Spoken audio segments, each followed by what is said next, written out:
Thank you very much. Thank you. About 20 years ago, a group of researchers did a study at a wine store. They want to find out if the store's background music could influence shoppers' wine selections. Here's what they found. On the days when they played German music, German wines also French wines by 3-1. Then on the days when they played French music, French wines also German wines by 3-1. But here's the kicker. They asked shoppers if the background music influenced their wine selections. You probably could guess. Over 90% of shoppers say no. This study showed that our buying decisions can be influenced by something so subtle that we don't even notice. The study also raised some important questions. How do we make buying decisions? Do we make decisions consciously based on facts, reason, and logic? Or do we make decisions unconsciously based on emotions, feelings, and intuition?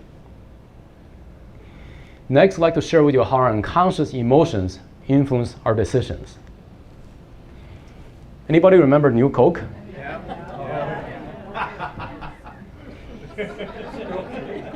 Here's a story behind New Coke. In 1985, Coca-Cola was losing market share to Pepsi.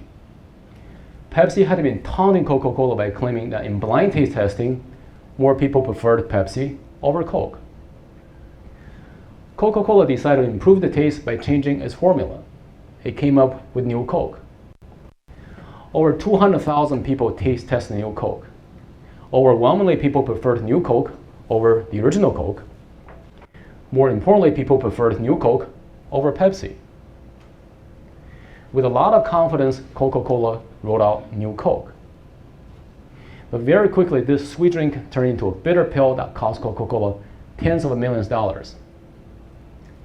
Angry customers started protesting around the country, demanding the original Coke back. Anxious customers started hoarding Coke products left on store shelves. Coca-Cola headquarters received about 8,000 angry phone calls a day. You can't help asking, how could 200,000 people get it wrong? What did Coca-Cola miss? What Coca-Cola missed was the strong emotional connections people had. For nearly 100 years, Coke has been marketed as a feel-good product. Their marketing slogans included, have a Coke and smile, open happiness, I'd like to buy the world a Coke. Celebrities like Elvis, Marilyn Monroe, and the Beatles were the faces of Coca-Cola. If you don't feel well, have a Coke. Coke was more than a sweet beverage. Drinking Coke had become a feel-good experience. And that feel-good experience involves thoughts, feelings, and memories. Well, drinking Coke seems a bit complicated, doesn't it? A study published in 2004 shows how Coca-Cola's marketing has imprinted our brains with good thoughts, feelings, and memories. In this study, volunteers were asked to drink either Coke or Pepsi while their brains were scanned to find out which part of the brain became active. The researchers started out with blind taste testing like the Pepsi challenge. And they were able to replicate the result of the Pepsi challenge. That is, slightly over 50% of volunteers preferred Pepsi over Coke. No surprise there. Then the researchers made a slight change to the Pepsi challenge. The volunteers were told exactly what they're going to drink before taking a sip. It's no longer a blind taste test. Suddenly, 75% of volunteers preferred Coke over Pepsi. More surprisingly, while they're drinking Coke, the emotional part of the brain, the memory part of the brain, and the thinking part of the brain became very active. In sharp contrast, when they drinking Pepsi, this elevated brain activity pattern was not observed. So what does the study tell us? The study demonstrates what happens to our brains unconsciously when we think of a popular brand like a Coca-Cola. The study also demonstrates that our thoughts, feelings, and memories can influence our decisions without our awareness. This is exactly how the unconscious mind influences our choices. The thoughts, feelings, and memories evoked by the Coca-Cola brand are the strong emotional connections people have. And Coca-Cola missed those strong emotional connections when they reduced this iconic drink to just taste. This is why New Coke failed. Through this brain study, we can see how marketing influences our decisions and our emotions without our awareness. This is where neuroscience meets marketing. Welcome to Neuromarketing. Neuromarketing is a new science of consumer decisions. It studies how we make buying decisions and how our emotions and intuition shape our decisions. But why did marketers start paying attention to our emotions, intuition, and unconscious minds? Here are some of the reasons. Over the last few decades, neuroscience research has confirmed that about 95% of our decisions are made unconsciously. During the same time, medical studies have shown that without emotion, we simply cannot make decisions. Inside the human brain, there are many highly specialized areas. Each area has unique functions. Some are responsible for seeing, some for hearing, some are for tasting. This large area of the brain colored in blue is what we call the limbic system. It's our emotional brain. All our emotions depend on this part of the brain. Our love, compassion, optimism, pride, joy, happiness, as well as anger, fear, anxiety, embarrassment, guilt, and sadness are centered in this part of the brain. Neuroscientists often learn more about the brain when something goes wrong. Here we have Frank. He had a stroke. The stroke damaged a large part of his emotional brain. What's going to happen to him? What you will see is Frank will have a very difficult time making decisions, even the simplest decisions. When he goes to a grocery store to buy breakfast cereal, he will agonize over the decision whether he should choose Wheaties, Cheerios, or cornflakes. Without his emotional brain being fully functional, he simply cannot make that decision. Every purchase involves decision making. Both neuroscience and marketing can help us understand how we make decisions and what influences our decisions. This marriage between neuroscience and marketing has given birth to neuromarketing. Why does neuromarketing matter? Every year, 9 out of 10 new products fail. About $100 billion spent on marketing are wasted. The main reason is that traditional marketing fails to pay attention to consumers' unconscious emotional experiences. This is what happened to New Coke. If we can avoid wasting so much money on mindless marketing, both consumers and businesses win. With neuromarketing, the focus on creating better consumer experiences. And it does work. First, I'd like to share with you how Google taps into users' unconscious behavior to maximize its revenues. We all have seen Google ads before. The links in these ads are colored in blue. Every time you click on these blue links, Google makes money. One click can be $5, $50, or even $500 to Google. Naturally, Google wants users to click on these ads more often. We know that color can impact our emotion and our behavior. The question Google asked was whether a subtle change of color in these blue links could change its users' clicking behavior. Several years ago, Google tested close to 50 shades of blue in these links, wanting to find out if certain shades of blue could generate more clicks. One shade of blue did generate more clicks. By adopting that color, Google increased its annual revenue by $200 million. This is the power of neuromarketing. If you know what clicks with the brain, you can apply that knowledge to create a better customer experience. That better customer experience can translate into a stronger bottom line. This is why neuromarketing works. Next, I'd like to share with you how a slight and noticeable speed improvement by Amazon can increase its sales by over $1.7 billion. According to Amazon, a 1/10 of a second speed improvement on Amazon's website can increase its sales by 1%. Consciously, we cannot detect 1/10 of a second difference, but unconsciously, our brains notice it. By speeding up the website ever so slightly, Amazon creates a better customer experience. That better customer experience generates more sales. This is the power of neuromarketing. If Google's unnoticeable change of color makes it click more, or Amazon's unnoticeable speed improvement makes it buy more, what does that tell us about our decision making?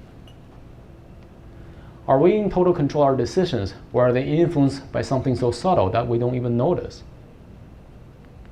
A study published in 1975 shows how invisible social influence can shape our decisions. In this study, volunteers were asked to rate quality and price of cookies from 2 jars. One jar had 10 cookies. The other one had only 2. Volunteers were told the cookies in the jar with only 2 left were in high demand and in short supply. Not surprisingly, those cookies were rated as higher in quality and price because it was believed that more people wanted them. What is surprising is that all the cookies used in the study were identical. We tend to believe if something's wanted by more people, it must be good and valuable. Why is this invisible social influence so persuasive?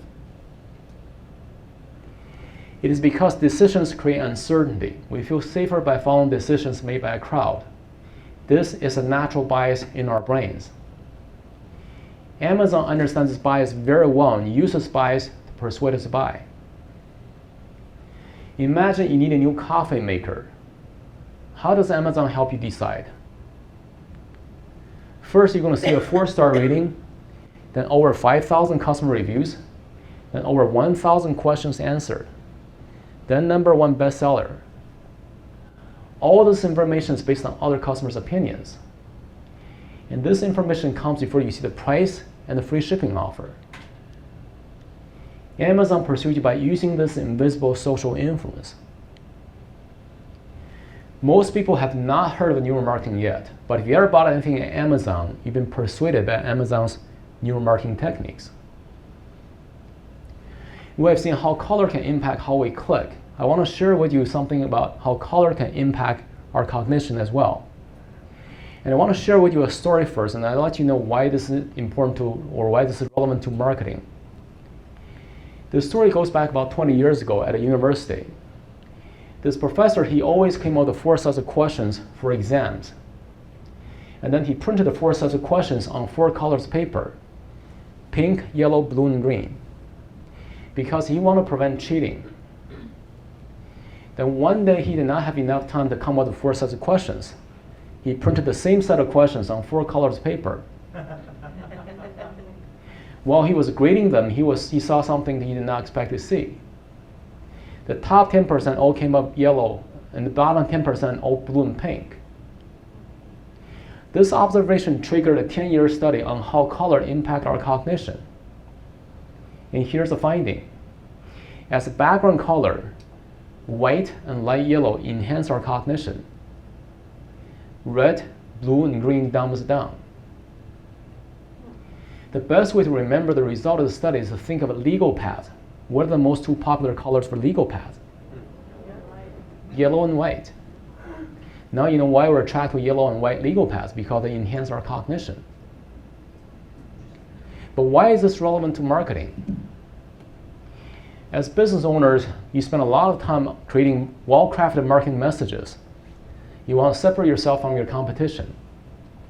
Then you deliver these marketing messages through colorful brochures, flyers, and websites.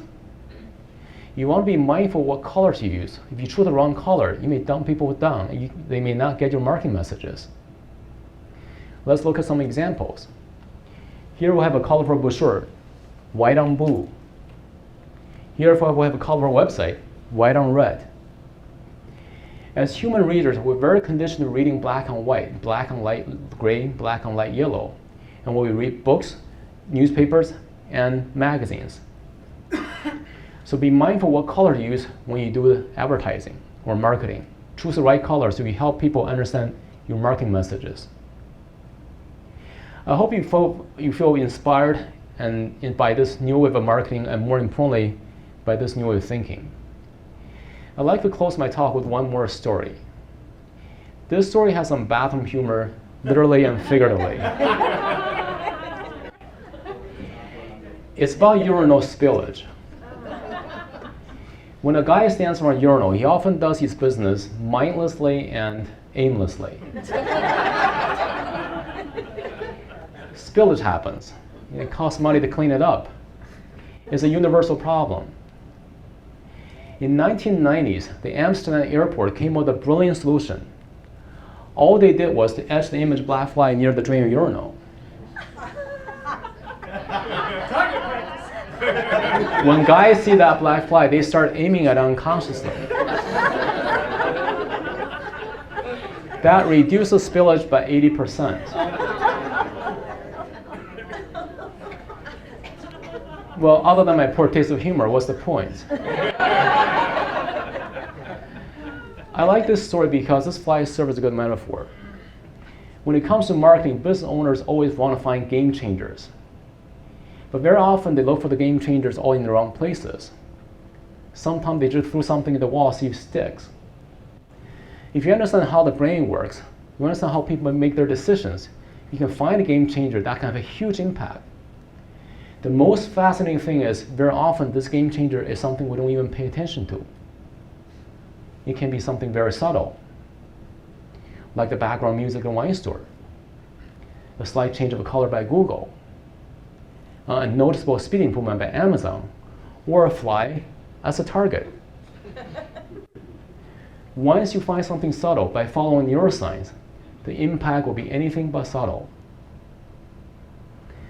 You want to outsmart your competition. You want to make your business thrive. Here's something I encourage you to try. Find your fly. And thank you very much, everybody. Thank you.